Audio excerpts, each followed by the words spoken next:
ராஜ்யசபா பட்டியலில் என் பெயர் வராமல் கூட போகலாம் என்று மதிமுக தொழிற்சங்க பொதுக்குழு கூட்டத்தில் வைகோ பேசியிருக்கிறார். கூடுதல் விவரங்களை செய்தியாளர் ரமேஷ் கேட்கலாம். ரமேஷ் வணக்கம். இந்த பேச்சின் முழு விவரங்கள் என்ன?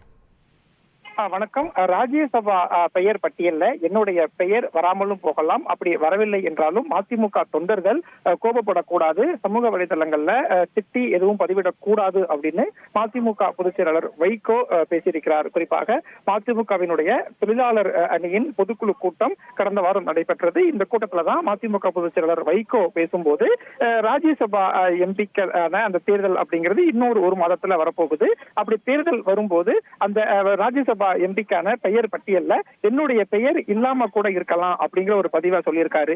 ஏன் அப்படின்னா திமுக சார்பில் தான் திமுகவின் ஆதரவோடு வைகோ ராஜ்யசபா எம்பியாக தேர்வானார். 2019 ஆண்டு அவர் ராஜ்யசபாவுக்கு சென்றார். அவருடைய பதவி அப்படிங்கிறது வரக்கூடிய ஜூலைல முடிவடைய போகுது. ஆனா 2024 நாடாளுமன்ற தேர்தலில் திமுக மற்றும் மதிமுக இடையே ராஜ்யசபா எம்பி மதிமுகவுக்கு கொடுக்கிறோம் அப்படின்னு திமுக தரப்புல எந்த ஒரு உத்தரவாதமும் கொடுக்கப்படல. அதனால மதிமுகவுக்கு ராஜ்யசபா எம்பி சீட் இல்லை அப்படிங்கிறது கிட்டத்தட்ட உறுதியாகி விட்டுக்கூடிய சூழல்ல தான் நிர்வாகிகள் கூட்டத்துல மதிமுக பொதுச் செயலாளர் வைகோ இப்படியான ஒரு தகவலை சொல்லியிருக்காரு. குறிப்பா ராஜ்யசபா சீட் எனக்கு கிடைக்காம கூட போகலாம் அப்படின்னு சொல்லியிருக்கக்கூடிய ஒன்றுதான் முக்கியத்துவம் வாய்ந்த ஒன்றாக பார்க்கப்படுகிறது.